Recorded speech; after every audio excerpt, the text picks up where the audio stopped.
This podcast is brought to you by the Spur of the Moment podcast and by Gevi.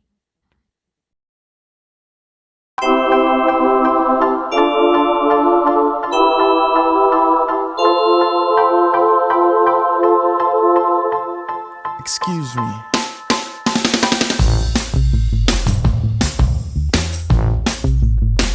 Yeah.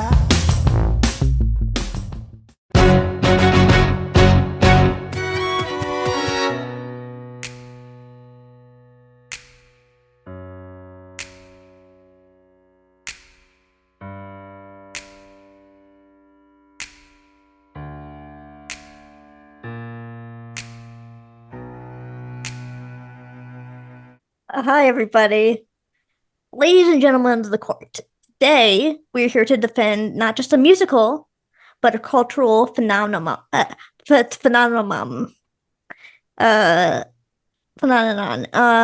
has revolutionized theater and reshaped the way we tell the story of America. Don't look at me like that. Hamilton is more than a historical retelling. It is a celebration of diversity, innovation, and the enduring American spirit. Through its groundbreaking use of hip-hop, diverse casting, and a genre-defying score, Hamilton brings the Founding Fathers to life in a way that speaks directly to the present, making history not just accessible, but thrilling. We are here to prove that Hamilton is not only an artistic triumph, but a cultural beacon, reminding us that America's story is not set in stone. It is still being written. Let's explore why this musical has rightfully earned its place in history and in our hearts. And we're also joined by whoever this character is here. And Justin, who is going to be our judge. That's a solid opening remark. I'm just saying. So, His Excellency, what's your opening remarks? Well, her opening remarks are better than Hamilton. But as the prosecutor in this case, I put forth, namely, 5 points. But my overall charge is that Hamilton is an overrated musical that does not deserve the hype that it got. It got said hype out of novelty and this odd obsession people have with Lin-Manuel Miranda, even though he is talented, but again, just solidly overrated for what he produces. Namely, the musical of Hamilton is overrated in several factors, namely Lin-Manuel Miranda himself as Hamilton, the writing, the music, the stage direction, all of it. It's all just severely overrated. Not to mention, for a show, and I'll dive into this a little bit later as I further my accusations, Your Honor, but for a show that purports to do an accurate retelling of history, Miranda only used a single source and has a lot of questionable details in his musical that even culturally are a little bit dubious if you think about it for more than 5 seconds and don't have a tremendous amount of white guilt. All right. Haley, what is your counter to that? I would like to bring up one thing. Hamilton changed Broadway by seamlessly blending hip-hop, R&B, and traditional music styles in a way that had never been done before, by the way. Lin-Manuel Miranda's lyrics are packed with historical detail, but delivered through rap and rhythm, making them fresh, fast-paced, and engaging. This allowed the show to cover extensive ground without losing the audience's attention. I dispute losing the audience's attention insofar as a number of these, particularly rap numbers, are way too fast. I could not understand what they were saying at times. And I will agree that it changed Broadway in terms of streaming those kinds of genres. But really, to suggest that rap has never been present on Broadway is not accurate. And I would like to point out that I have to choose my words carefully here because this should not. I would imagine that there are quite a number of African American composers and playwrights that have put forth projects with as much, if not more, music of those genres being rap and hip hop, and were rejected for a number of reasons, legitimate or no. It's simply because for some reason, people like the smell of Lin-Manuel Miranda's farts so much that they will give him whatever he wants. And I don't understand it. No one can even explain it to me, though. And that's the thing. Miranda's also he has a really, really limited range in terms of melody, if his songs have a melody at all. He does reuse quite a number of musical motifs across his work and takes from others. I believe It's Not My Shot. There's a number in Hamilton that basically takes the entire cadence of a Dr. Dre song. It's thievery. Now, I don't think he did it on purpose, but it's just, he's good, but he ain't that good. Haley, your response? I would like to point out something that you told me. I think it was yesterday. Was it yesterday? Okay, it was yesterday. You pointed out that his rhymes are bad. He doesn't even rhyme. But I would like to point out that no rap doesn't have to rhyme. While rapping is typically synonymous with rhyming, because rhyme is an integral part of the art form. Not every single line must rhyme to still qualify as a rap. I want to clarify my point that I made.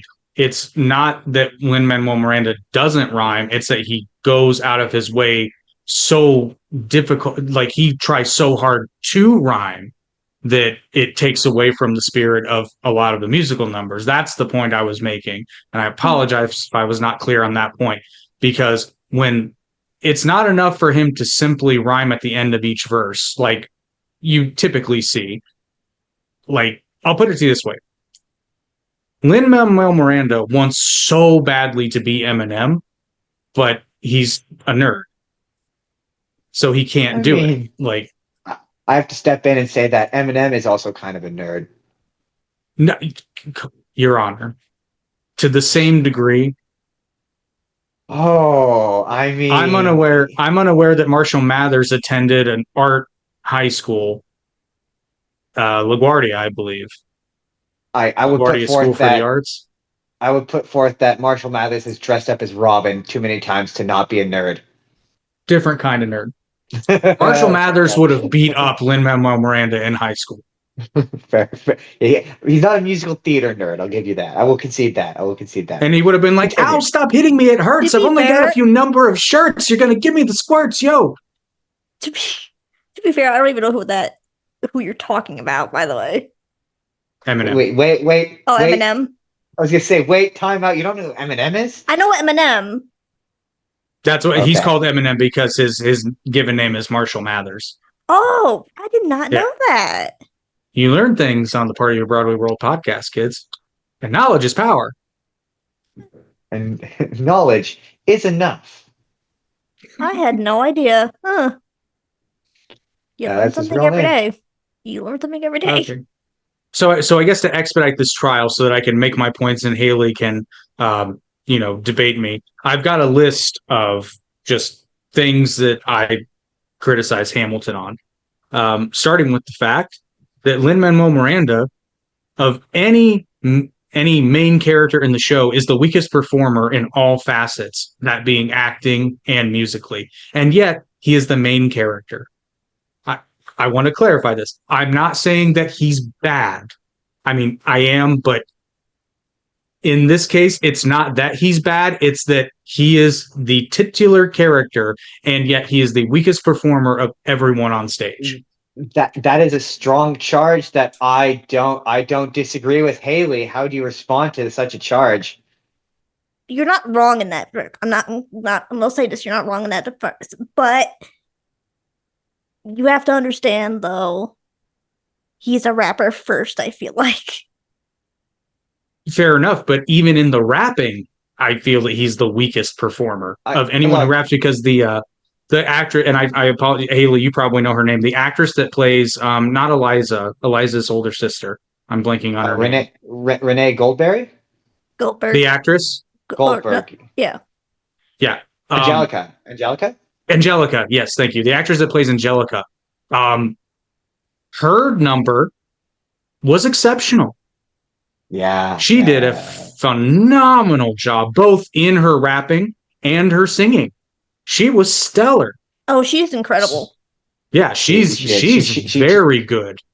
She genuinely is. I would like to add a charge. Yeah, to Lin-Manuel Miranda's card here. I would like to say that he's getting some form of probation for giving yourself a soulful, powerful ballad that you vocally can't sing, and then doing a pro shot where you do a close up.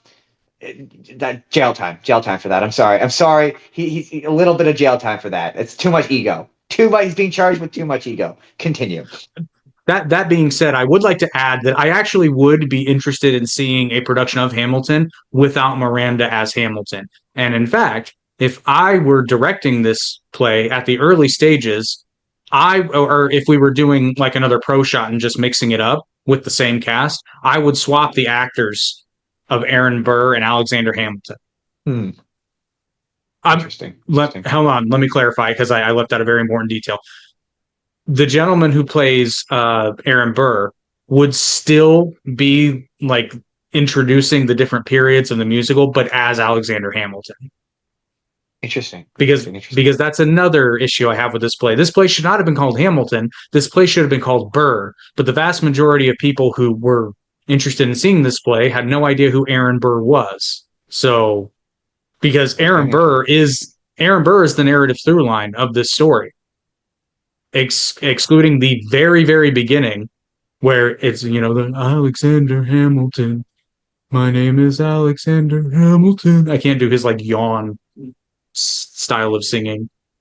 But the first number after that is Aaron Burr, Sir, and that's a motif. And then Aaron Burr vocally introduces all like the main chunks of the story. And we explore a lot of Burr's life and personality, seemingly for no reason other than, as the beginning of the play points out, he's the guy who eventually shoots Hamilton. Interesting. Hey, Haley, how do you respond to some of these charges? I have 8 words for you, bro. Can you say them on television? Tony. Tony. 11 Tony Awards, a Grammy, a Pulitzer Prize, and Hamilton has played to a sold out audience worldwide, and it has become a global sensation. Let me introduce you to my 11 friends, Tony. All named Tony. Okay, my 2 responses to that would be, what other shows were in contention that year? And so we're saying that just because a movie wins an Oscar, that means it's good? Because I can point to a few Oscar-winning films that are hot garbage. That's a solid point. Hamilton is a political show. And my main assertion, okay, I'll skip to my end. So my biggest criticism of Hamilton is that it's getting by and it's getting its fame based on novelty, not on quality. Because if this stage play, all things being equal, keep the rap, keep the hip hop, although it would be a lot cringier if you did, keep the rap, keep the hip hop, keep everything the same, except do historically accurate casting, this show would have either been Nobody Cares, like 1776, or, because by the way, this play's been done before, it's called 1776, or people would have been outright offended because it would have been American imperialism. And keep in mind, I'm saying the stage play stays the same, except for the fact if it's not, ironically what they called colorblind casting, but it's not colorblind. Touch on that in a moment. I will. The show's getting its notoriety based on novelty, not on quality. My tassel has become askew. Become askew. Haley, how'd you I respond to that? I was trying to listen to you, but I kept seeing your tassel move. You good? They're excited. They are. Yeah. Are you good? The tassel's got more passion. More passion. More passion. Faucet, faucet, faucet. So today's episode is sponsored by the Spur of the Moment podcast, everybody. Come join us every Saturday. We're going to do this. We're going to sit here. We're going to talk about the news. Time to talk about the Minecraft trailer. Okay. It looks bad. We're going to talk about movies. That new Joker movie is apparently terrible, and I want to see it so badly because I hear it's awful.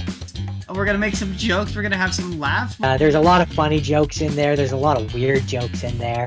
The Channing Tatum one will always make me laugh. Especially when you hear the behind the scenes stuff, like when you hear the behind the scenes story of how they just phoned them up. We're occasionally going to have other people along for the ride. A really fun fact, though, is I learned last year that that Coraline was and not Disney. Oh, interesting. I mean, I can see why you would make that mistake. Yeah. Because it does seem like it's a different. And to be fair, that would be a horrifying, terrible Disney movie. It would be because yeah. And we're just gonna have a generally good time. George, do you have anything else you want to say about our podcast? Make people watch it. We watch movies. Sometimes we watch shows, but we always have fun. Here on the Spur. Three, 2, 1. On the Spur of the podcast moment. Yeah, we nailed it. Nailed it. That's fun. Podcast. Yeah. It's Spur of the Moment podcast every Saturday. We nailed it. You can expect awesome content like that. We cut flawless promos every single week.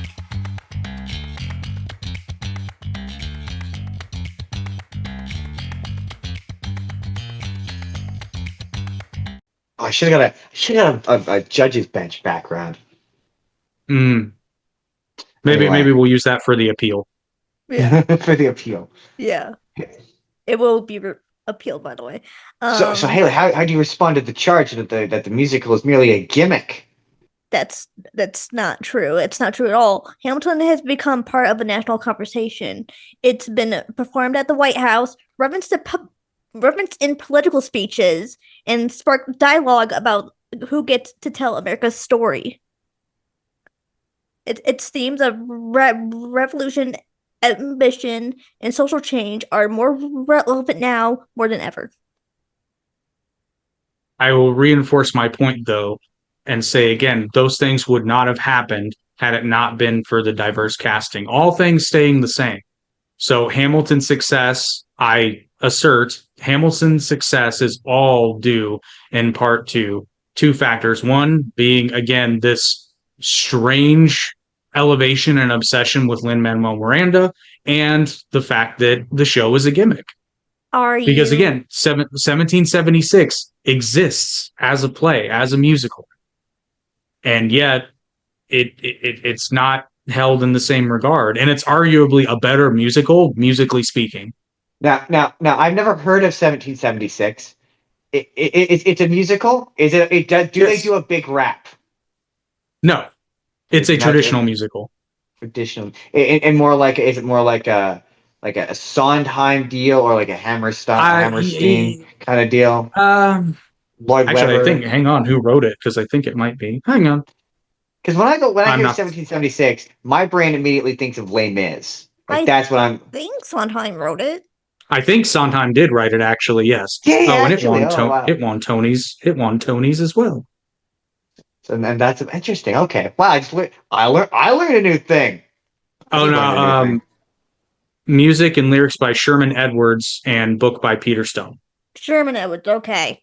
Okay. No, yeah. I'm not familiar with their style. I was gonna say it's either Sondheim or Sherman Edwards. I couldn't remember which one.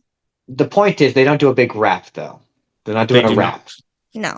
I saw it a very long time ago, so it's a haze, but I do not recall a rap. All right. Okay. That does impact my decision here. Anyway, continue. I needed that clarification. I've only ever seen people talk about it. I haven't seen it, but I've seen people talk about it. Does it get compared to Hamilton? Only by conservatives. Only by interesting. Okay. Sorry. Continue. That's not a joke, by the way.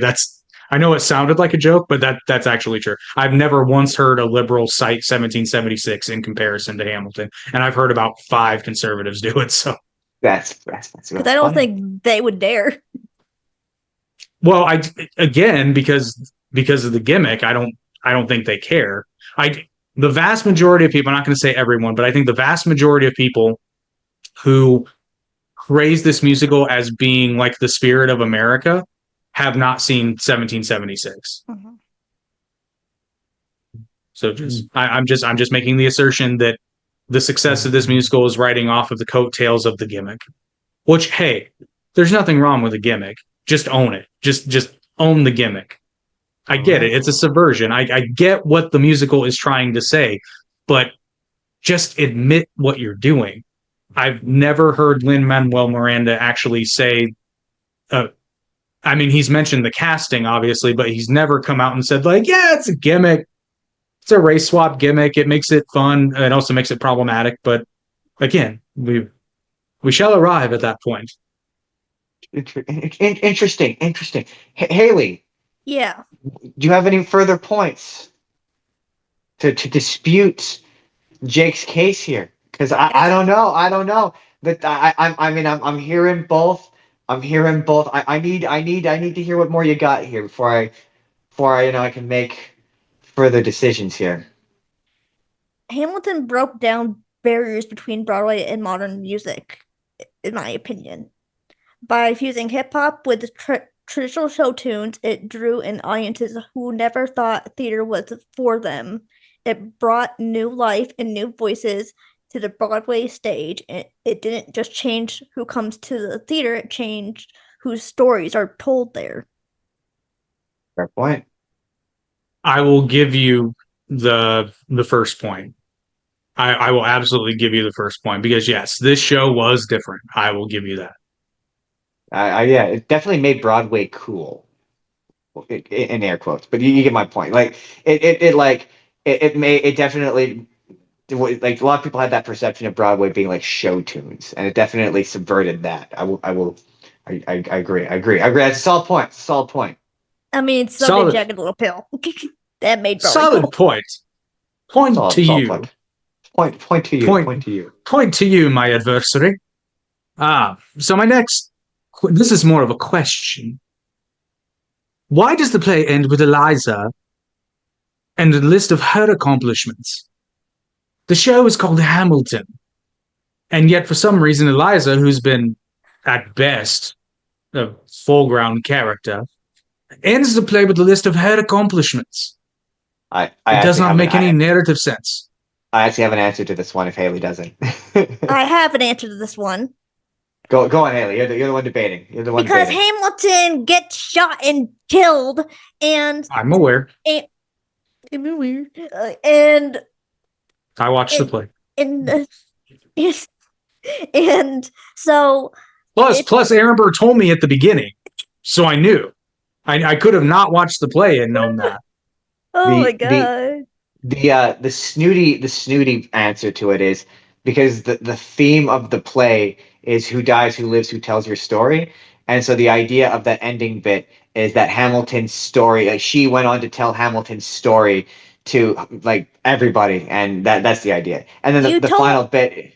You stole my shit though. Is like, yeah. Yes. Because she went on to tell his story. Yeah. Well, my counter to that is I understand that's because the song says that's the theme. When is that theme established? Earlier when George Washington sings a song about it. Sorry. So after the intermission, that theme is established. Yeah, he sings George Washington sings the song where he's like, "Who lives, who dies, who tells your story." That's my point. I think I'm not disagreeing. It's clunky. I'm just saying that's where it's supposed to be. Sorry. I think that's a good way to put it. Not to put too fine a point on it. The themes of this show are clunky. It never really decides what it's trying to do because it's constantly shifting. Now, I think retroactively, some pseudo-intellectual will say, well, yeah, but it was just like politics at the time. Yeah, okay, this is a musical, though, and it needs to have, I guess it doesn't need to have, but most good stage productions or most good stories have a central theme to them. And this one just seems to be Lin-Manuel Miranda really wishes that the founding fathers rapped. My counter to that though is like I think he chose it to rap because it's kind of relevant. Like rap it was big at the time, I feel like they or something like that. Plus it keeps people's attention. Raps keep people's attention for some odd reason. And Because after all, you cannot spell crap without rap. shut up. I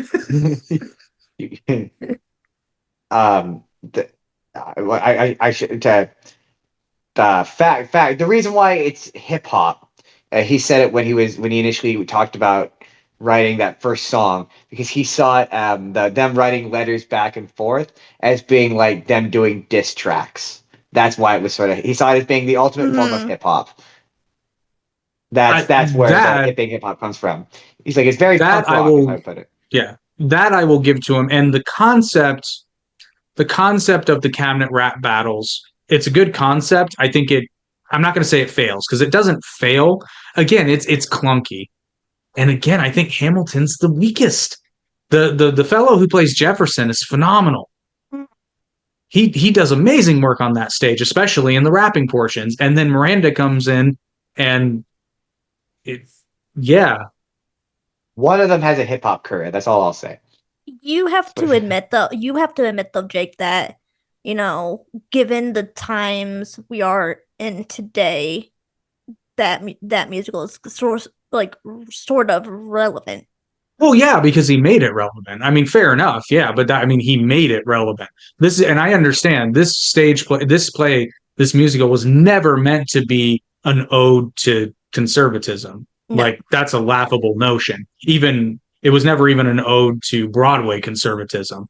And the only thing I have against avant-garde is because without fail-safes of people reining creatives in, oftentimes avant-garde goes too far and becomes unpalatable for a mainstream audience. Not always, because Rent was pretty, I'm not going to say avant-garde, but it was pretty different when Rent came out. And it did a similar thing. It sort of reinvigorated and made people feel like Broadway wasn't just for the stuffy elite. Except it's ironic for Hamilton, though, because ticket prices got to almost $3,000 a pop. Really? And the fact that Alexander Hamilton was a bona fide elitist. Mm-hmm. That's fair. I mean, like he was like it's pretty obnoxiously so. At least Jefferson claimed to be a man of the people. Yeah. I mean, he's a filthy liar in that respect, but he claimed to be a man of the people. I also want to go back to what you said, because like I said before, like the cultural difference is not something Broadway has done before. I think this musical was like the first one. Right, and I want to make sure that my point is understood on that because, I mean, good for Hamilton. My whole bit is specifically with the rap and hip hop element is you cannot tell me, and if you do, I don't believe you, that from at the very least the mid to late 80s all the way to today, there weren't a number of creatives trying to make a musical with rap as the central musical theme. And for a number of reasons, probably by stuffy rich people, it's like, oh, audiences are never going to go for that rap crap. But when little Manuel comes around and, you know, it's like, I've got an idea for a musical, you know, centered around rap. It won't be crap. It's going to light it up until they say that's a rap. Because that's a rap. It's so spot on. I also want to point out, though, too, that they did research on Alexander Hamilton when they were making this musical. Then they didn't do a fantastic job because they got a lot of shit wrong. It's I will give credit where credit's due. There were some things that showed they clearly did, but I mean the musical is based on a biography of Alexander Hamilton. It's based on like one book, I believe. Yeah, it's based upon one book, and I mean I'm sure they did some Wikipedia surfing at some point. But so I'll go ahead and bring this up now. There's a moment, and this is why you can do historical fiction and you can play with the truth for narrative reasons, but when you stop the play mid-musical number to let the audience know that, hey, that thing they just said is true, and break the fourth wall, the thing better be true, except it's not. The whole myth that Martha Washington named a feral tomcat after Hamilton because he apparently slept around, there's no historical basis for it. In fact, it was probably a rumor invented by a political rival in a pamphlet as kind of a joke. Be like, oh yeah, Hamilton's such a philanderer that Martha Washington saw a feral tomcat and said, oh, Hamilton. Hence the song Reynolds pamphlet. Correct. But my point is that in the middle of the musical number, somebody makes that line, references that fact in a line, and then they pause, and Lynn pops his head over the guy and he goes, that's true. Except it's not true. We thought it was true. It probably wasn't that one random autobiography he read.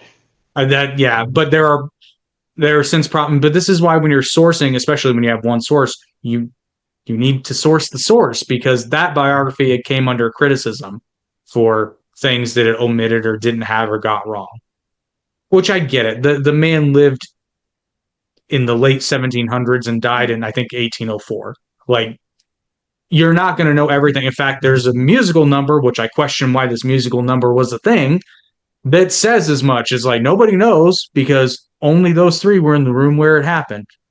It's also not a great musical number. It's kind of eh. I love that song. Why is it in the play? The whole point is that nobody knows what the fuck happened. Why are we talking about it for 3 minutes?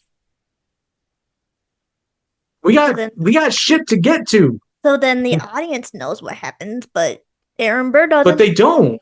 They don't, because that's the whole point of the number, is that nobody knows what happened, so we're not going to show it to you. We're just going to sing about how nobody knows what the fuck's going on in there.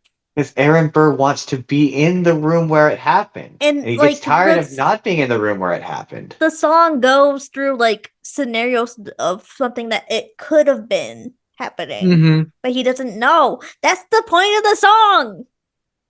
I checked out because again, the musical is called Hamilton, not Burr. If the musical was called Burr, I might have been more interested. Also, like I might have wanted to be in the room where it happened. It's true. What about the Disney Plus version? Oh, that's a slightly neutered version. There's a lot of censorship in it. Really? Like they censored. See, yeah, I did not know. Like when he's like, when he comes out, he's like Aaron, or I can't remember if it's Aaron Burr. So when he goes, "You motherfucker," it censors it on Disney Plus, and I mean, obviously it has to. It's Disney. I mean, yeah, you're not wrong. I don't know. Deadpool 3's on Deadpool and Wolverine's on Disney Plus. It is. Yeah. Fuck. It's different for me. I'm Canadian, but there was that was at that period of time where they were still uncomfy with it.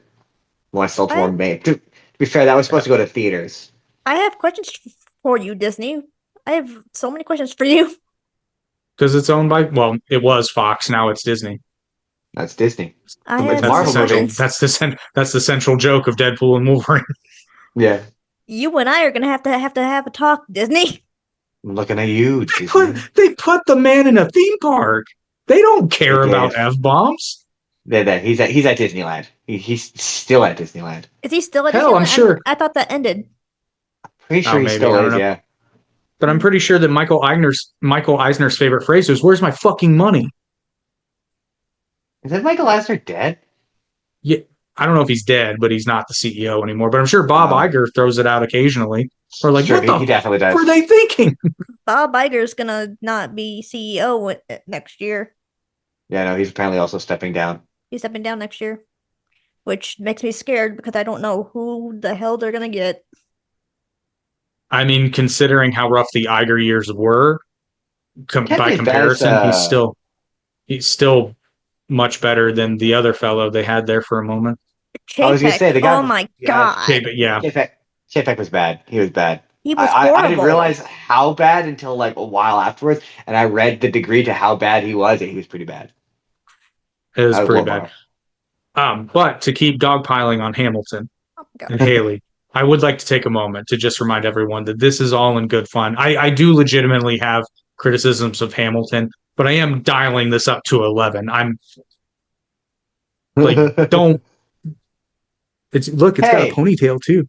Thus far, you're making a solid case. I would like to also point out the fact when he popped up, I wasn't recording this, but I was just like, Oh, she lost it. I, That was the reaction I was going for. Solid. It's good. it was I like wanted literally to. 5 minutes of me going like, Let it never be said that His Excellency Jake will not commit to the bit. I would never say that he would never commit to the bit. this speech is like, But another criticism of Hamilton. I don't know why And Stewie another Griffin's here. thing. And one more thing for all you older millennials out there. This musical oozes poorly thought out left-wing talking points without actually doing anything with them. It's very much a virtue signaling play. One example, I forget the number. It's the number that introduces the sisters, though. And they're talking. Oh, no, I'm sorry. It doesn't introduce them, but they're there. I can't remember. But they're talking. I don't think it's the Schuyler sisters. No, I'm pretty sure it is. But in this song, they talk about. I'm not sure, but women being in the sequel. Oh, that's the Schuyler sisters. Schuyler sisters. Yeah, it's them. Two of them are love interests for Hamilton in the play and literally nothing more. And the third one is a literal joke about how nobody knows who the fuck she is. She's Aunt Peggy. And spoiler alert, women were not in the sequel. But Yeah. God willing, they all meet again in Hamilton 2, The Search for More Tonys. I just didn't know who Thomas Paine was. Thomas Paine wrote Common Sense. Brilliant chap. The sequel was it being women finally got to, do shit. Because back in like that other before women got to vote and all that crap, they weren't allowed to.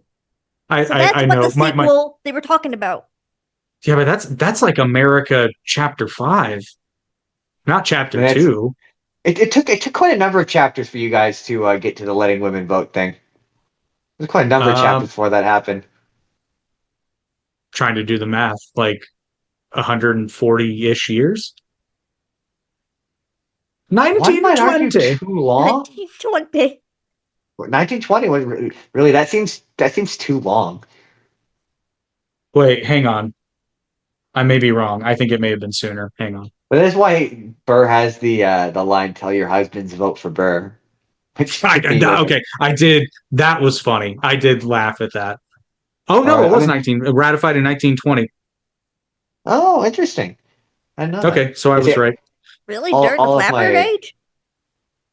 Well, the beginning of the Flapper age. But ironically enough, the reason why was because basically the establishment was scared shitless of the equal voting rights for black people. So they were like, fuck, we got to get the white women in on this to balance it out. Yeah. We don't want to give them rights, but who's worse? That's true. The angry That's alcoholic. What the people back then say. I'm not thinking it now. I know. I'm sure there were a number of conversations in the room where those happened, where they were like, what the fuck are we going to do? Yeah. Let's have two evils, guys.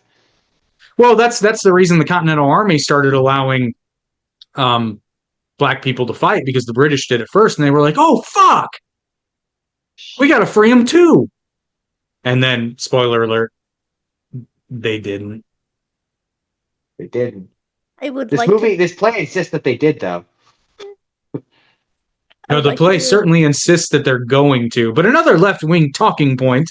Oh, geez. That little throwaway line, immigrants, we get the job done. Okay, Alexander Hamilton. I mean, I guess, like, very loosely, I guess you could say he was an immigrant, but the Isle, is it Nevis or Nevis? I think it's Nevis. I know where he lived, but I don't know how you pronounce it. Nevis? I think it's Nevis. I think Nevis. Nevis was also a British colony. He was a citizen of the British Crown. So traveling to another British colony, I don't know, really constitutes immigration. And Marquis de Lafayette, at the time of the events of this play, and after, for his entire life, was a French citizen who died in France. who after the revolution traveled back to France. So he was not an immigrant in at least the contemporary sense. Now, funnily enough, their key omission of a character who actually was an immigrant to America also had a relationship with Alexander Hamilton and is not mentioned once during this play. And I was personally offended by this. It was also very tight with Washington. No love for Baron von Steuben, who would actually become an American citizen. Who? Okay. I'm sorry, but do you know how many words would have rhymed with Baron von Steuben? I mean, not many. Right? Not many. Probably why he got cut out. You can rhyme with Baron or Friedrich. Baron Friedrich von Steuben, and his name is longer. So actually, you could have had a lot of fun with that because he was German. He is a Prussian guy who had a long name. He was the gentleman who, and actually, okay, so they could have been super left wing with this. So the reason, okay, kids, get ready for a history lesson. So the reason that Baron von Steuben left his very cushy job in the Prussian army was because there were allegations made against him that he was a homosexual. Mm-hmm. And historically, it seems like it probably was true. Now, that's relevant because at the time, Washington was like, can the fucker fight? Yes, then I don't give a shit. So they welcome him over. I mean, obviously, this is a very Hamiltonian stage play, not the person, a very Hamiltonian retelling. It's like, oh, he's gay? Oh, he can fight like a motherfucker, though. Bring him over. Come to a rap with us, sir. Yeah. You're right. So, that's a solid point. He is made, he basically trains the Continental Army at Valley Forge, and because of his tutelage and standardization of military protocols, not only did the Continental Army survive the winter at Valley Forge, they would go on to have several key victories, including one which was done solely by a bayonet charge on an artillery position that they only learned how to do because von Steuben taught them how to fight properly with bayonets. Instrumental, he attended Washington's inauguration and his well, I forget the word that when he left, not his concession speech, his retirement speech, I guess, his whatever. He was present at both events. Was very friendly with Washington, somewhat friendly with Hamilton. Hamilton was more friendly with Lafayette, so that part's legit. But they had a relationship because Hamilton was one of the people that was helping translate because Hamilton spoke French. So von Steuben didn't speak English or French, so he would give the information for the military manual in German to his assistant who spoke French, who would then tell it to Alexander Hamilton, who would then translate it to English. And they did this every night for the lesson the next day until the book was complete. And I believe that book was the standard protocol for the U.S. military until like 1828 or something. Wow. So yeah, it makes a point about immigrants with two people that aren't actually immigrants when there are immigrants in the story of the founding of the United States, and they're not mentioned at all. And they mention John Adams, but John Adams and Alexander Hamilton were pretty close. That's what it was. John Adams, you fat fuck, is what he calls him in the. That was a cut song from the musical, which I'm sad about because that song's hilarious. But John Adams is not in the play, correct? They didn't just cut it out for the Disney Plus version? No, no. They cut it out completely. I mean, as a John Adams hater, like I'm with you. John Adams fucking sucked. But he was there. And he was kind of important. But the only mention he gets is like a throwaway line in a song. And then King George being like, John Adams, I know him. He's a little guy. The short man. He's very tiny. I'm a little offended because I'm related to John Adams. Like, I'm related. I'm sorry that I'm sorry that the second president of the United States has the stain of passing the Alien and Sedition Acts. I mean, kind of a shitty thing to do. Like, don't know my American history. Are you really though? Are you? Yeah, my great cousin. Oh, which means you're also distant related to John Quincy Adams. Yep, I have Dutch heritage too. Oh. Is he the one that the school in Boy Meets World is named after? What's the name? Is it John Quincy Adams? Yeah, or John Quincy in high school. Yeah, I'm pretty sure it's John Quincy Adams. Yeah. And so he's different from other John. There's more than one American historical John Adams. They're not the same guy. Yeah, John Quincy Adams was John Adams' son. Oh. He was the first Nepo president. Which I kind of still feel today that should give me senses to get into the White House, but I don't really want to go into the White House with the orange man. You should confidently walk in as if you own the place. Like I also really wouldn't run on the idea that you're related to John Adams, because he's not most particularly. People think he suck. I mean, he kind of, as president, he kind of did.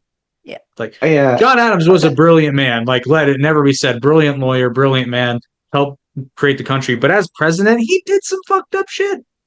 Yeah, that the Hamilton gives the impression that he sucks. Like that he's an incompetent idiot. That's what the play gives the impression of. To be fair, John Adams was set up to fail because he followed George Washington. I mean, nobody was going to live up to that. In fact, Jefferson may be so fondly remembered because he followed Adams. Mm-hmm. That's what a lot of people don't talk about that in politics, is your lead-in will directly affect how you're loved or hated. True. See, if I were to lead with that, if I went up to the White House and I led with that, like, I feel like that would have got me shot or something. Oh, tackled. Shot? Yeah, tackled, sure, but shot. Put in a prison, sent to a El Salvadorian prison, perhaps, you know? No, she's not brown. Oh, that's a good point. That's a solid point. That's a solid point. She goes to regular American jail. She's not brown or Canadian, so you know. I mean, just don't they just send you guys to Winnipeg? Well, we get held indefinitely by ICE, and then eventually they let us go, and then we scurry back to Canada. Right. I was insinuating that Winnipeg is like Siberia for you guys. Oh no! See, that'd be more like Saskatchewan or Alberta. Yeah. We sent you to Alberta. We'll send you to Alberta, bud. Yeah. It's freezing cold. Yeah. They all right. So 30. To get back on track. So does anybody disagree with my pointing out that this play is chock full of left-wing talking points, but they are just that, talking? Oh, I'm seeing your points. But I don't know. Haley's got such a strong case on the just on how iconic this was and how it really did change the game. I don't know. I would also like to also point, if I may, Hamilton's story is the story of striving, of writing yourself into the narrative, of building something that outlives you. These themes continue to resonate in a country still grappling with questions of identity, power, and inclusion. True. Also, not to help Haley, but I also like to point out that Christopher Jackson as George Washington, he's a delight.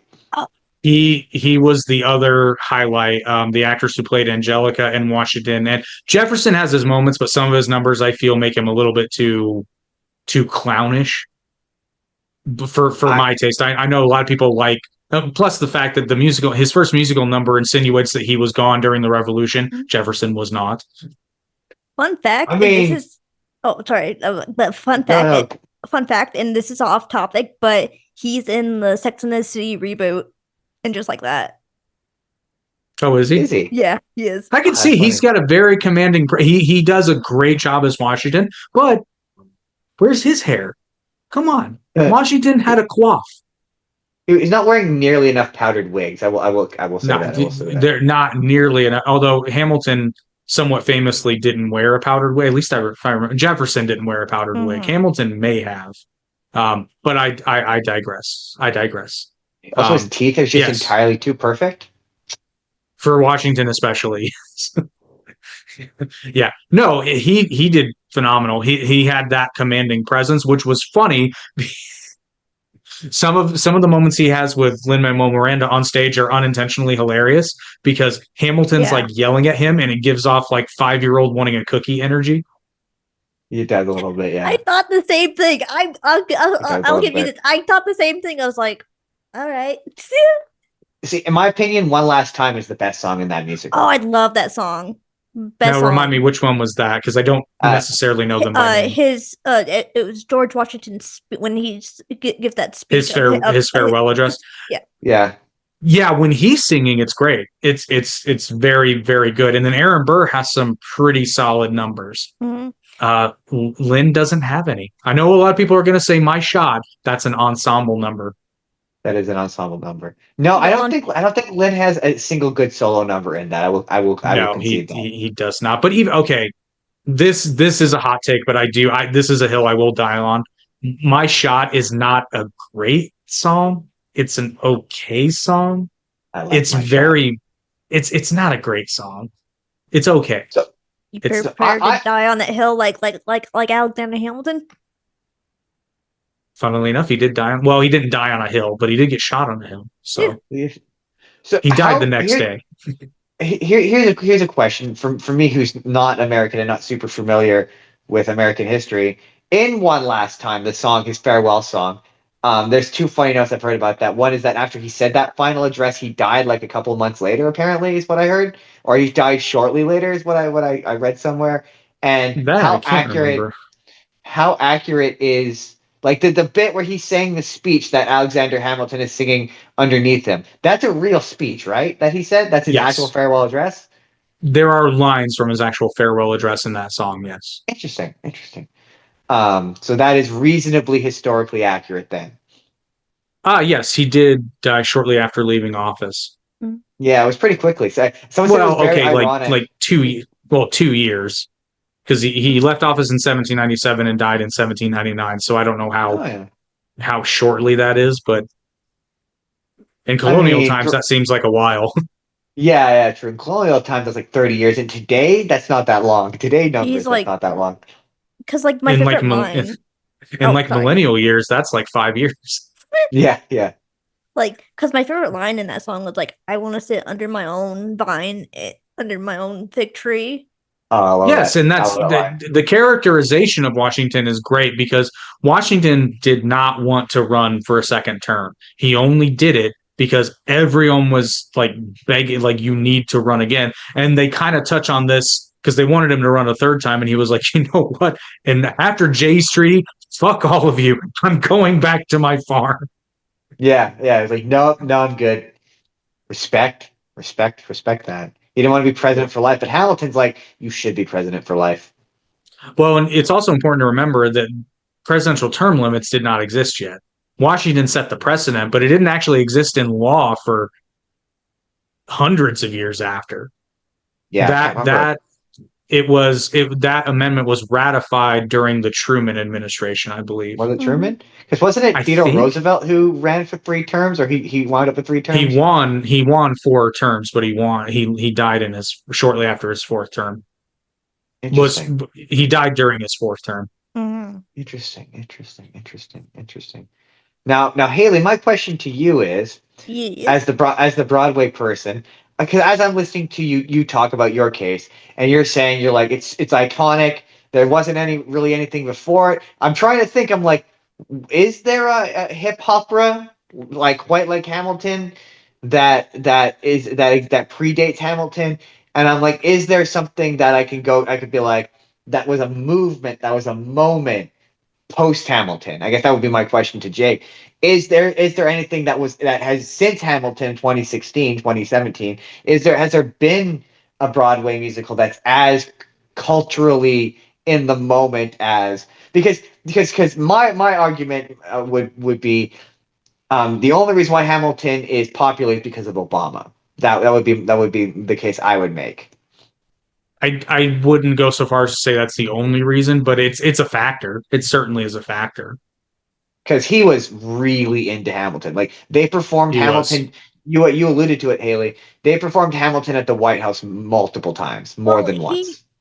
Lin-Manuel Miranda also, he played a couple songs for Hamilton for him before they all went to the White House. Yes. Yeah. Yes, he absolutely did. That's where I learned all the, like, he's like the most hip hop guy of all time is Alexander Hamilton, and he said that and everyone laughed. Like, initially people thought this was a joke. So Obama discovered this like really early on. Yeah, so his sort of support of it really seemed to make it popular amongst liberals. This is maybe how I would put it. Would you agree with that? I certainly would. I have a point similar to that. It's down here. I'm not going to look for it, but I'll get there because there is an element of I'll get there. But if you have no other points, Haley, I can move on to my next accusation as I play with my kerchief. Yeah, I have no other points. I'm done. I made my last point. This makes me want to eat lobster, Oh my God. which was peasant food in colonial times. They were the rich. cockroaches of the sea. It is now. Okay. It is now, but way back when, yeah, lobsters were the cockroaches of the sea because you could literally go catch dinner that night and for free because these things were fucking everywhere. And then people realized they taste great with butter. So I was like, certain things like from your guys' colonial times have really.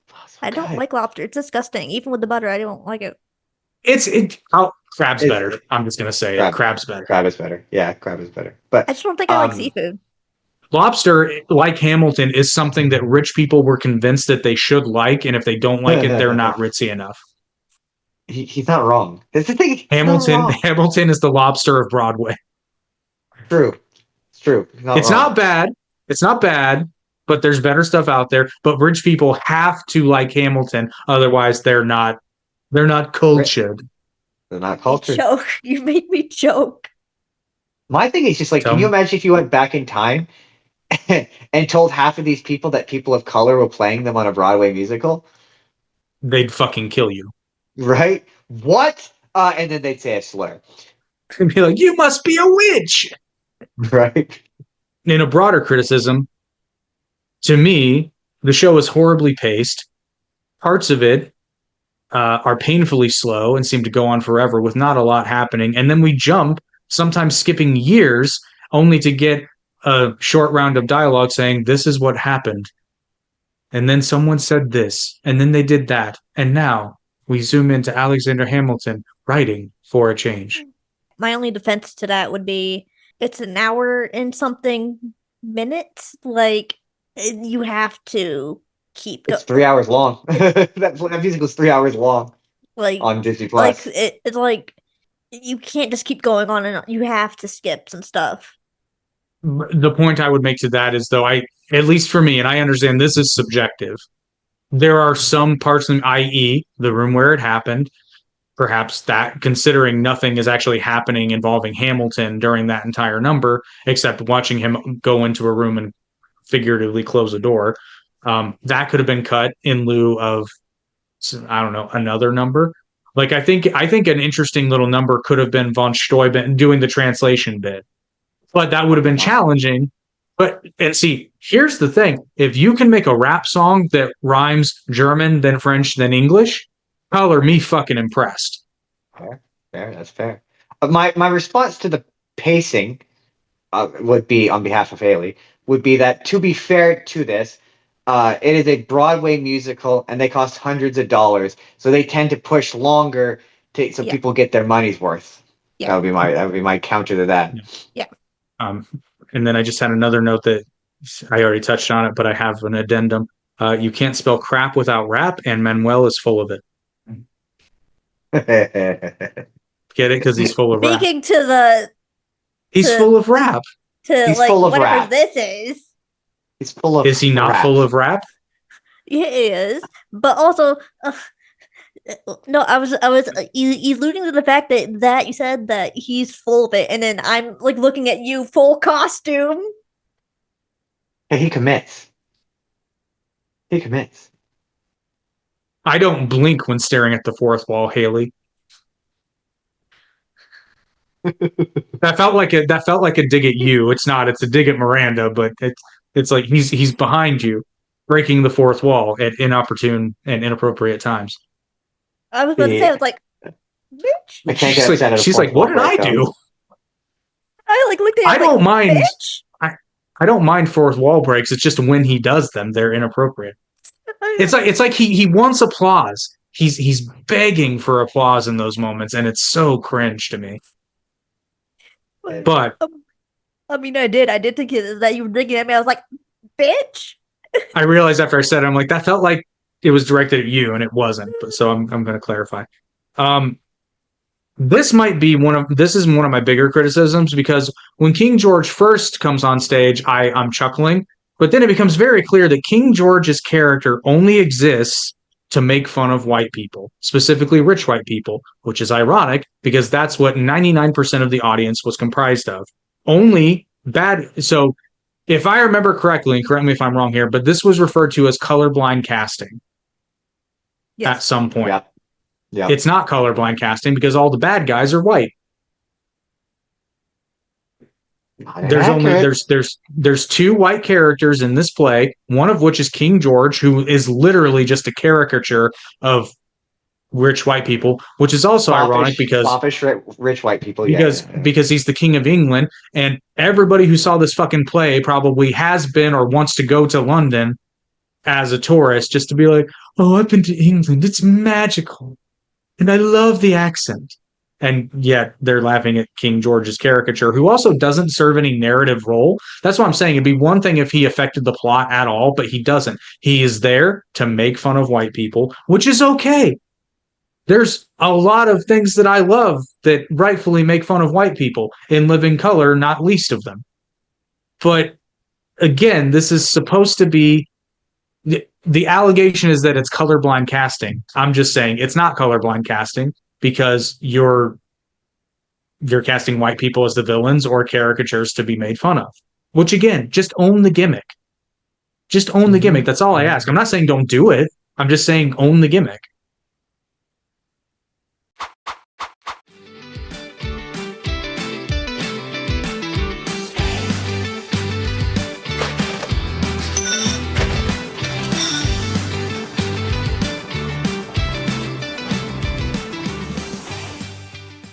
Can I get to my closing arguments, or? Oh, I have but two more points if you are ready to close. If you wish to not defend that point. I already forgot what that point was. So. That it wasn't colorblind casting, and that they use white actors as villains or caricatures to be made fun of. I think it's fair. You're not wrong. I mean, you're not wrong, but I also want to clarify, I'm not saying that that's oppressive in any way, shape, or form. It's fine. I was about to say, you're sounding oppressive.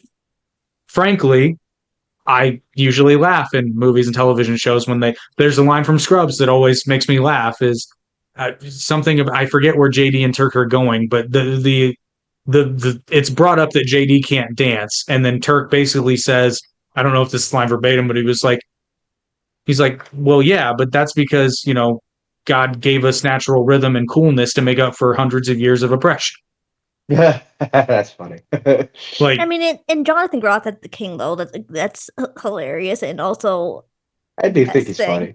Also, there's a sorry, go ahead. I wasn't finished, but did you see? And he didn't even edit this out because he didn't want to edit this out. Did you see when he was singing his song? He spit. I was just about to bring that up. That was genuinely funny. Yeah. And I almost like the King George character until it just went too far. The whole da da da da da da da da lazy. It's just lazy. Okay. It's lazy. That's a fair hit. That's a fair hit. It's lyrically lazy. Cannot disagree with that. The spit was now funny his mannerisms. Oh, go ahead. Funny. Sorry. I was gonna say the spit was funny because of all the memes of how when you went to Hamilton, you had to, you were going to be in. Had to know whether or not you were going to be in the splash section. Yeah. And they provide you a bib just in case you wind up in the splash section. Those were all funny. If Jonathan Groff probably. If Jonathan Groff ever comes back to being King George, I will sit in the front row. I don't care. I will sit in the front row. Well, they're going to sell you those bibs or face protectors for $60 a pop. So I won't take them. I won't take them. That's funny.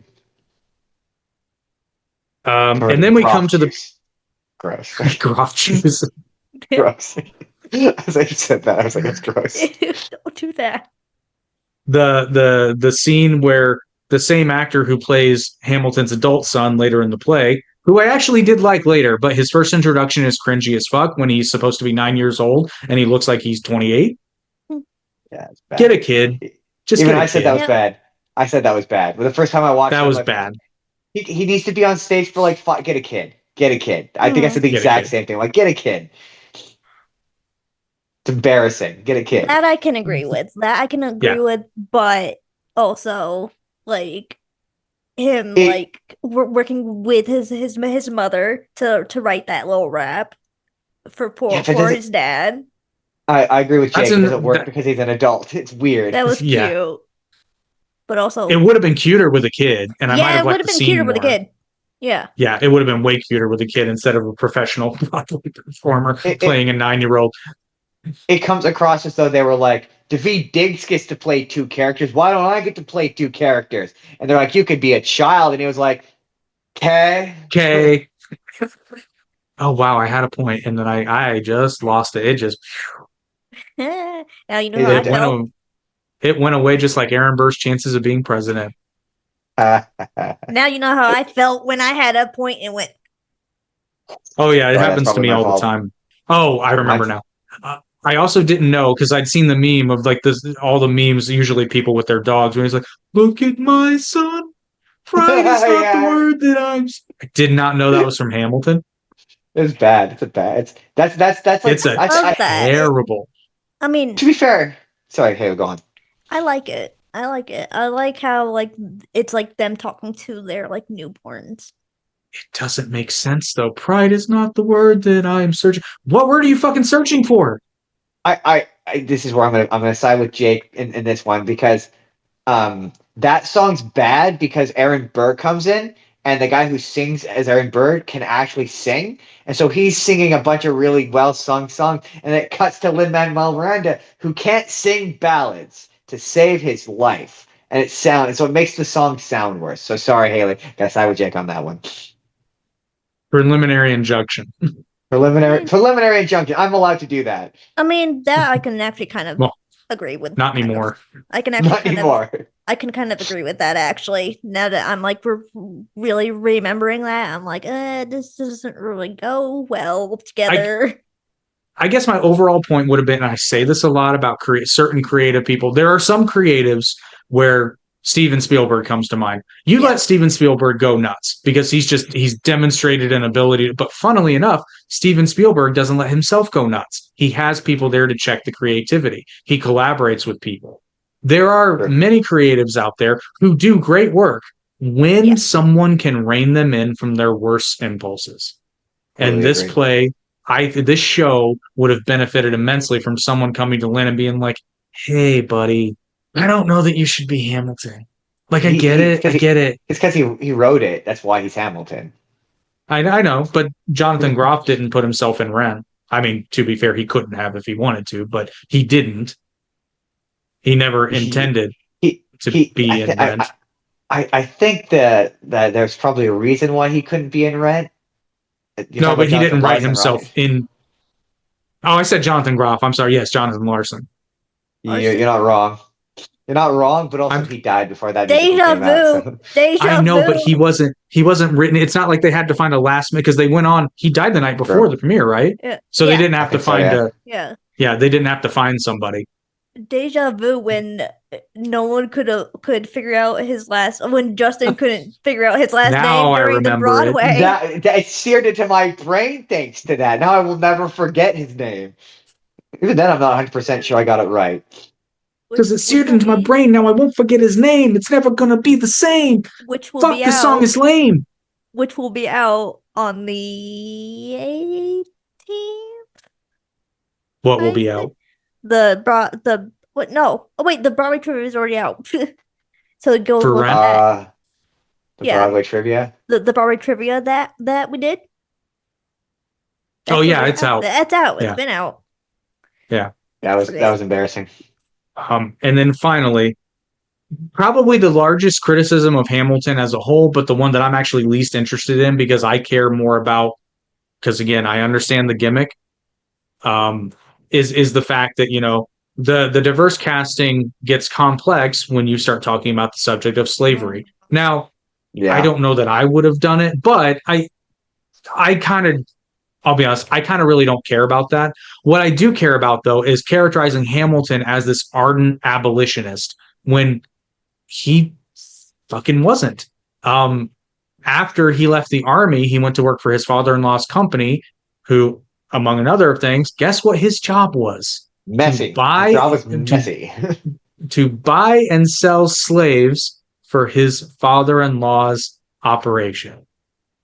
Now, this does get complicated because you have figures like Thomas Jefferson who did talk about how slavery was wrong, but never fucking stopped doing it. Now, you can cite economic reasons, but you can cite all the reasons you want, but the fact remains is that they said one thing and did another. So while Hamilton did have some sort of abolitionist ideas, the way they characterize him in the show as like, and of course they bring it up is like, they say like 2 or 3 times, it's like, we're going to end slavery. Spoiler alert. They don't. They did not end slavery. In fact, Hamilton was part of the compromise, the 3/5 compromise, which is, so. So yeah, it was bad, and it was a bad, but they weren't great guys. That's the PC version of that. Well, I will say this in Hamilton's defense, it's not as bad as in The Patriot, where Benjamin Martin, who is based not very loosely on Francis Marion, they literally say in that movie that the slaves are not slaves, that they work the land for free, as free men and are paid. In South Carolina? Yeah, I don't know a ton of. I mean, I know a little bit about American history, but even that doesn't feel true to me. Because it's like not true. Because not even close. Not at all. Not one bit. That's a lie. Yeah, you could be like, hey, these guys, like, you could be like, these guys weren't super awesome, but hey, that's just the way it was. Like, sometimes historical context is important. It is. And the problem, Hamilton, or I should say Manuel specifically, dug his own hole here because he didn't have to bring up slavery as much as he did in this show, but he did. And Hamilton's probably not the best. I mean, he's not the worst person to bring those points up with. Jefferson certainly would have been ironic, but nobody's really a good case study for that in the founding of the United States. I mean, there were people like John Adams, for example, did not own any slaves. George Washington did, but John Adams didn't. Huh. And everyone says he's the one that sucks. Well, he sucks for different reasons. Fair. That's fair. He sucks for violating the First Amendment as the second president of the United States, which is kind of like the amendment. So, yeah. Funny. Jake, but those are further points. No, those are the charges I've levied against the musical Hamilton. I don't know why my accent keeps changing, because historically speaking, George Washington did not have this sort of accent. Really? But no, actually, fun fact, that accent didn't come about in England. The proper sort of British accent didn't come about until the Industrial Revolution. Prior to that, I forget the word, but it's basically means that R's are pronounced. So interesting. As far as we know, according to Cambridge University, the English accent would have sounded somewhat similar to our standard American accent of today. Interesting. That's so interesting that you say that, because I don't know if you guys ever heard of a show called Timeless. But there's an episode, it's a time travel show. Let's skip over all the explanation of it. But there's an episode where they go back to Hamilton times, and they all have generalized American accents. And I, at the time, got really agitated because I was like, no, that's not what their accents would be. But you're saying that's what their accents would be. To the best of our knowledge, because obviously we don't know, we don't have any recordings, but based upon writings and sort of most of the evidence comes from the fact that around the time of the Industrial Revolution, there were actually clubs, because what happened is a lot of people who weren't wealthy suddenly became wealthy, and they wanted to differentiate themselves from the lower classes. So they sort of, there were classes and diction coaches that taught people how to talk like this and sound properly British. We talked about one of them. You Yeah, mean yeah. you mean the Queen's language? Otherwise, you talk like a fucking savage. Oh, what's this? Rex Harrison. There we go. I got there in the end. Yeah, so George Washington, in all likelihood, probably sounded similar to this, maybe a slightly, but the Southern drawl doesn't really come about until there's more Scottish immigration, Interesting. Where does at the least as far as I understand. where does the transatlantic accent come from? I always wondered So that. that's actually from broadcasting. That's much later. That was literally broadcasters saying, "Well, we want these programs to be interchangeable." So it was literally just a little bit of both, Oh, I learned so all that kinds they of would stuff be today. palatable. They would be palatable for both audiences, both in the United States and in the United Kingdom. You never let it be That's where said we that the get that Party of mid-Atlantic Broadway accent from. It's not quite British, it's not quite American, but 100% weird. and it just disappeared. I don't think anyone has that accent anymore because the radio. Not only That makes only in sense. only in jokes. Only in That jokes. makes sense. See, we're learning all kinds of stuff today on the Party of Broadway World podcast.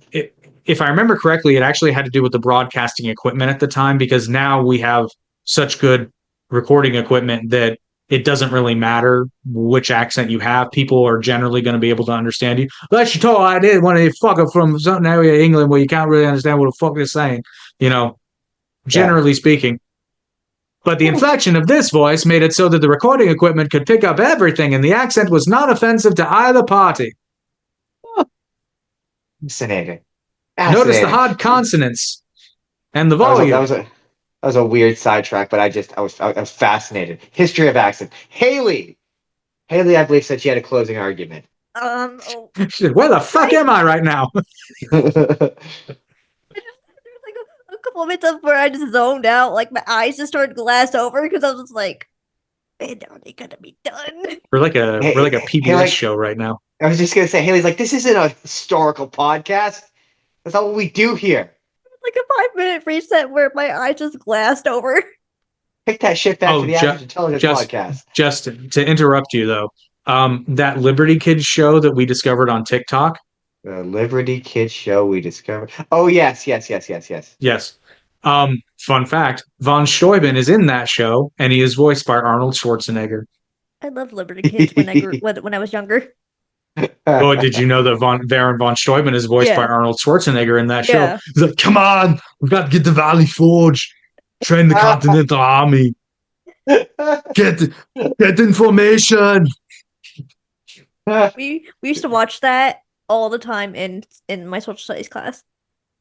That must have been after the time I was in school, because I feel like that would have been a must. Yeah. So I must be a touch too. Yeah, I must be a touch too old for it. It's so funny though. As if the powdered wig didn't give that away. It's a solid powdered wig though. Like seriously, look at this thing, and it's got a look. The commitment to the outfit. I have so many questions about the outfit. Amazon. Really? Yeah. Wow. Now impressive. I did siphon. There are some that are a little bit better, but they weren't going to be able to be here on time. There's a solid Colonial American, but it didn't have the wig, and I wanted the wig and the hat. Wow, that's. Did you buy it specifically for this? Like this, you don't go out on weekends to do reenactments. Well, I'm going to use this again and again. I thought I might actually wear this on the 4th. I told Haley this for a recording. Now I might wear this on the 4th, and every time I light a firework, I'll just scream. Wait, are you guys? The 4th. Oh, that's the 4th. Canada Day is Tuesday. Never mind. I was gonna you're gonna do it on another podcast, but I'm like, no, that's Canada Day. That's a different holiday. Hell, I might. Actually, what day is the 4th on? Is Average Intelligence that day? Because if it is, no, I think it's on a Friday. No, the Friday. 4th is on a Friday. Yeah. Damn, that's excellent for you guys. Means you guys can get out and party. Ours is on a Tuesday. I'm staying home. I don't care for fireworks. Fireworks are annoying. No, I can't. Hey, fair enough. You don't have to love them. People yell at me saying, "You're not a patriot if you don't love fireworks." Like, excuse me. How decidedly you have the freedom of you. You have the freedom to choose. Damn it! I will say though, I was very proud of my hometown a few years ago. They said, and I quote, "There will be no fireworks fired after 9 p.m." And this is in July, so it's not even. It's barely dark if it's dark at all. Mm. So, or maybe it was 10. It might have been 10. Regardless of the story. So they said that they put out a town-wide bulletin, and they said it was going to be police enforced. I believe it was 10 o'clock, but regardless of the time, at 10:01, seemingly everyone in the town shot off an obscene amount of fireworks all at the same time. And I've never there are fewer times where I've been more proud as an American than that moment. Incidentally, that's the same night that my friend's neighbor across the pond set his fence on fire. So I'm connected, I'm sure. Well, no, it was definitely fireworks, but it was funny because we saw it because it caught on fire from the outside, and we knew they were in the backyard, but they couldn't see it yet. And we're screaming, trying to scream at them across the pond, and we're about ready to actually start like running around the pond to go over there, and then finally somebody saw it because it got like 2 feet up the fence. It was oh no, it was getting precarious. I don't mean to like snicker, but I just like it was hilarious. It was it was objectively funny. That was also the same year that we found out that bottle rockets work underwater. Really? No, Yeah. I've never lit off one of those guys. Well, it was an accident, but then science dictated that we repeat the experiment. Before, don't freak out. It was a closed retention pond. There was nothing in there. Oh yeah, because you could hurt fish. Yeah, good point. Yeah, I didn't think about that. No. If we had thought that there was anything other than mosquito larvae in there, we would have not have done that. Okay. I mean, the first one we would have because that was an accident, but after that, Haley. Yeah. Anyway, closing arguments. You had closing arguments to make. Objection, relevance. You were funny as I was going to yell that. I was going to yell exactly that. Objection or relevance to the story. Okay, my closing argument. Hamilton is not the final word on America's history. It is the spark that reignited our passion to question it, to explore it, and to tell it from new perspectives. It has given actors of color the opportunity to take center stage in a story traditionally reserved for white figures. That in itself is revolutionary. It made space for more diverse stories. I can see you at the corner of my eye. Stories to follow Hamilton. Okay, Hamilton is more than entertainment. It is a cultural landmark. It inspires. It educates. It connects us. It shows us that history is not fixed, but alive and everlasting. Your Honor, the defense rests. All right. Jake, do you have your own the closing argument? Yes, but before I do that, I would like to point out that salute was not what they would have done in colonial America, but I am not going to do that salute because it has different connotations today. Oh, thanks to a certain, well, because it was originally the Roman salute, and then it was fairly. That's actually why it's still to this day though. If you're carrying a sword arm, your salute is to hold the sword out like that. Because it used to just be if you didn't have an arm, it used to just be your arm. That's actually thanks to a certain pencil mustached asshole. The coolest salute, arguably in history, can no longer be used because you ruined it, you fucker. And the pencil mustache. Yeah, that went the way of the dodo real quick. Such a shame. Anywho. Wouldn't it have been a better world if Charlie Chaplin were known for the pencil mustache instead of that dick? He got shamed into shaving it. He had it, and then I don't blame him. But anyway, closing argument. Your Honor, people of the jury, the internet, Haley, I have made several points illustrating that Hamilton, while not necessarily being universally bad, and I understand that certain elements of that musical are simply victims of not being my cup of tea. However, it is my solemn belief that I have given forth a preponderance of evidence showcasing that Hamilton is simply a show that means well, but is simply overhyped for a number of factors. Some of them ironic, some of them political, some of them financial. All I want you to do, audience, is to just watch Hamilton and everything else with a more critical eye. Because the reason we are in the mess we are today when it comes to entertainment is because we have spent too much time simply letting people get away with bullshit. It is time to stand and rise up and demand better content from people that create content and not just take it as they deliver it. The prosecution rests, Your Honor. All right. Okay. Now, as I begin I can never remember what this is called. That thing that the judges do when they make a speech. Deliberation, dissertation, whatever it's okay, you we want got to you, call Your it. Honor. Deliberation.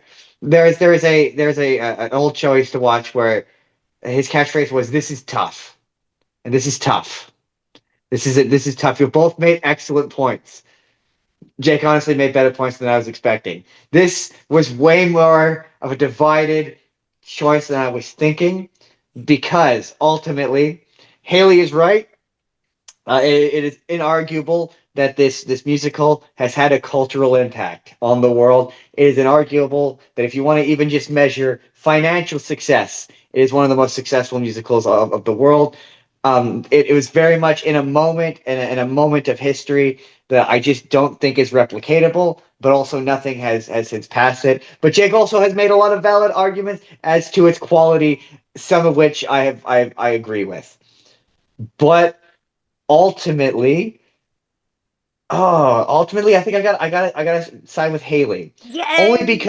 Only because Jake conceded so many moments of being like, you know what, this person was good in it, or I derived this enjoyment on it. It chipped away at the armor of hatred that he initially went in with, and he changed his perspective, and so, or his opinion slightly, which in my opinion shows that there is some level of enjoyment to be enjoyed from it. And also fundamentally, I was influenced by a clip I saw of the sheer joy of Lin-Manuel Miranda listening to Weird Al do a polka version of Hamilton. And that to me is just representative of an inherent joy that musical can bring. And I feel that the world is better off with Hamilton in it than without it. So in the case of Jake v. Hamilton, I have to side with Hamilton. Well, I'll see you at the appeal, motherfucker. And Your Honor, may I, do I have your permission to, retaliate? Also, like I just felt bad ruling against the person on their own show. But yeah, no, sure. I will hear. I will allow you to approach the bench. Jake. Neater.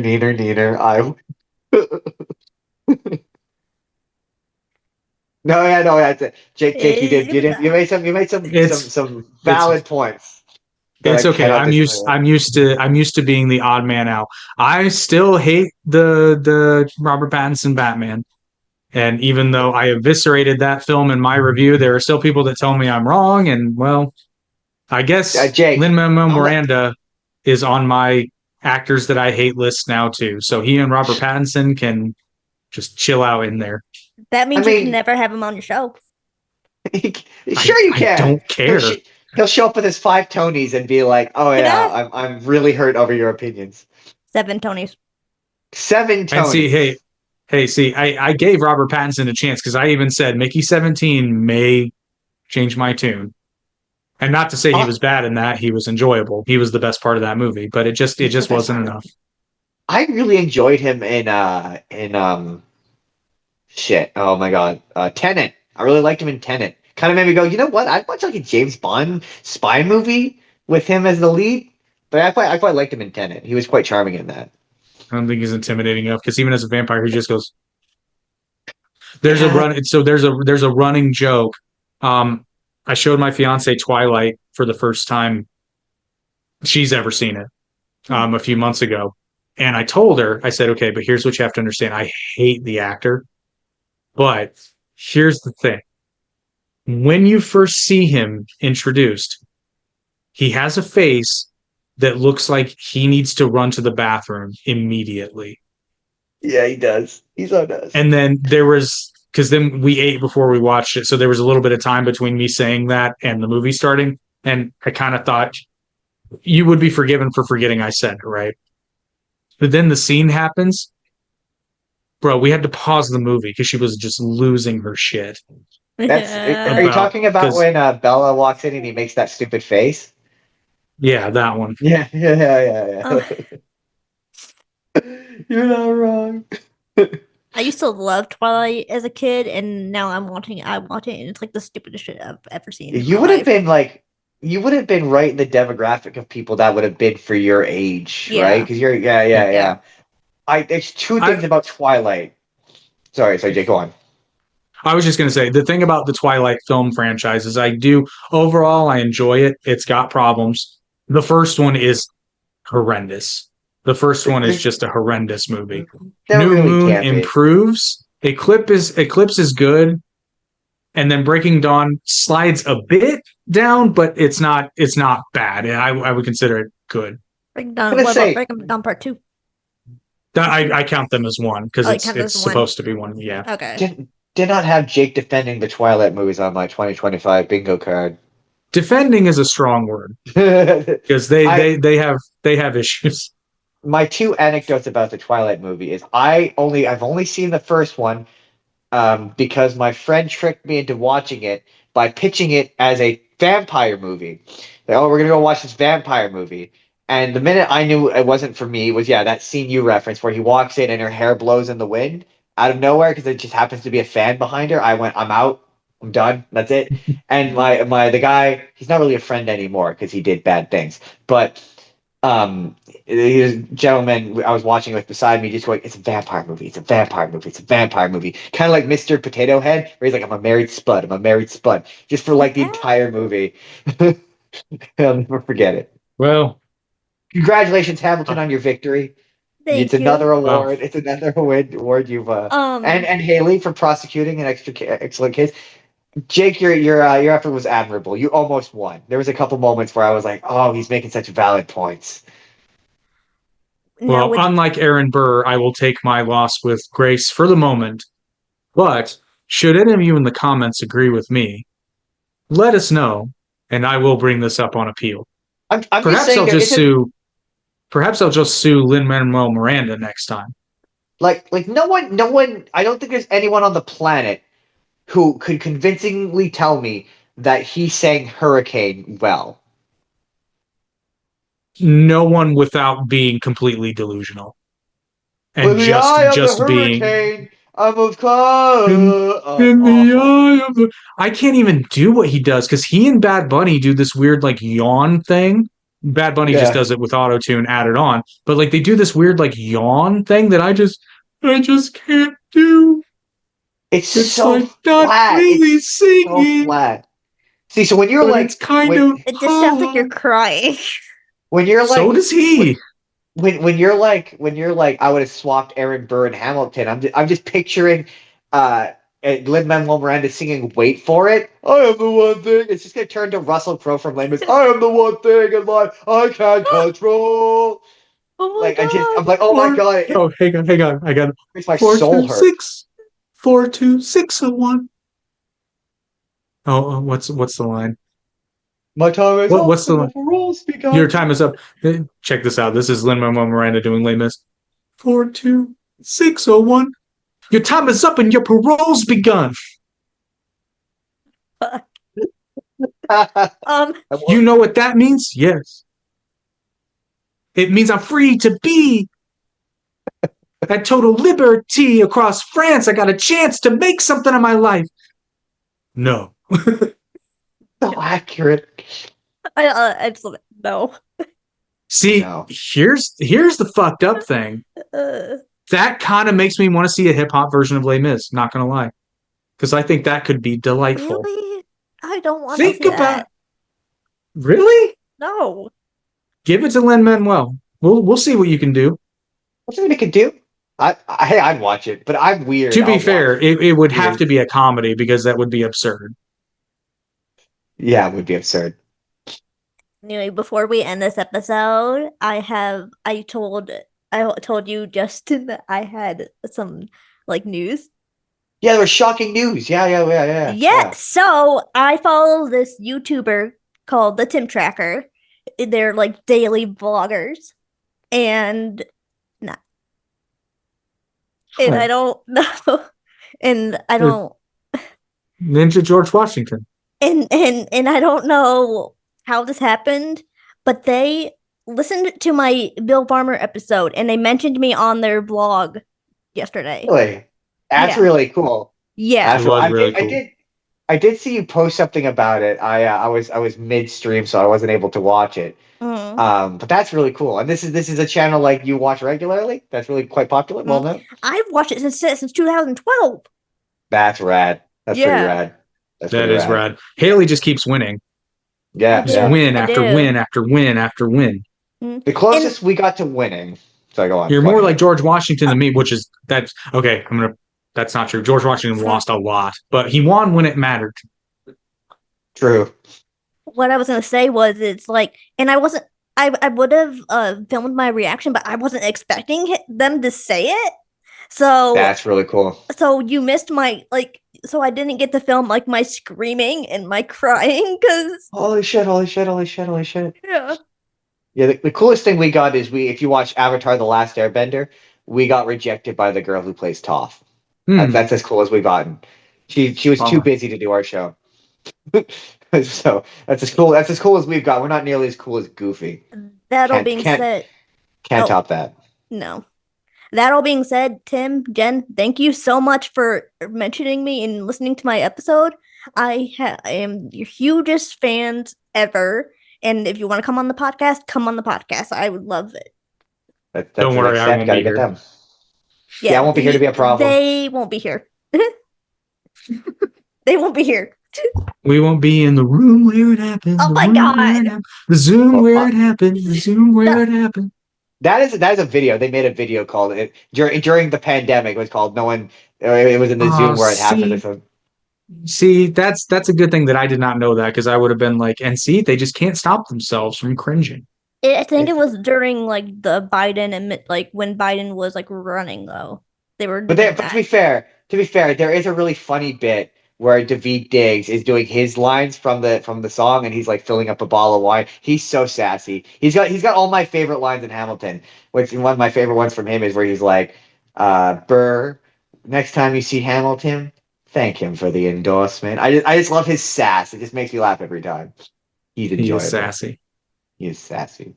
Spur of the Moment podcast. You can check me out there. That's where I am. Check this out. Check Jake out on all his podcasts. I'll have them linked back down below. I'll have Jake, Justin's down You show below. up on the occasional one of them. We do a Star Trek podcast.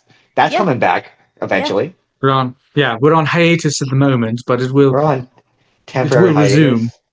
We're gonna return for season 2, where one of us may be slightly different from the other one from the previous season to identify that it's now the second season. One of us maybe will wear a funny hat for one episode.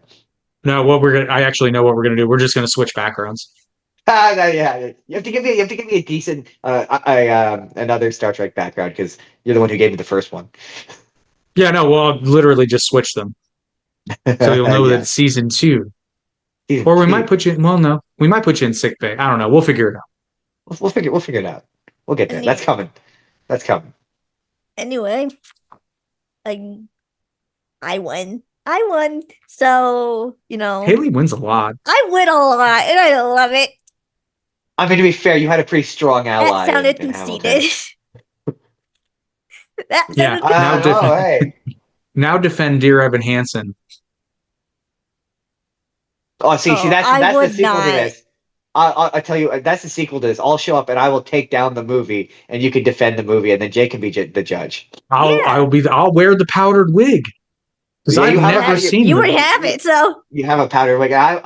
hey, I might actually come prepared with notes as opposed to just coming and freeforming it like I usually do. Freeforming it. I'll have to sit down and watch the movie and the play again. I've tried. Yeah, that's the sequel.